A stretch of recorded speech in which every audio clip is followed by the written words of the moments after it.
Մեր շրջանում ճանապարհների անմխիթար վիճակը շարունակում է մնալ լուրջ խնդիր։ Փոսերով եւ անհարթ հատվածներով լի ճանապարհները հաճախ դառնում են մեքենաների շարքից դուրս գալու պատճառ։ Վարորդները բախվում են անընդհատ վերանորոգումների անհրաժեշտությանը, ինչը լրացուցիչ ֆիզիկական բեռ է ստեղծում։ Սակայն առավել մտահոգիչ է այն, որ նման պայմաններում գործող տեղզնման համակարգը շարունակում է կիրառվել նույն խստությամբ եւ բարձր գներով։ Մարդիկ հարցադրում են անում, արդյոք արդար է պահանջել իդեալական տեխնիկական վիճակ այն մեքենաներից, որոնք ամեն օր շահագործվում են քարքարոտ ու վնասված ճանապարհներին։ Այս իրավիճակը ստիպում է վարորդներին հայտնվել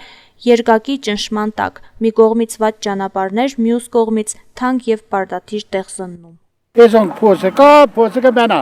Էդորը պելուս մաշինաները ջարդին, չէ։ Հրադի տեխաս մոտորը հանին։ Մաշինան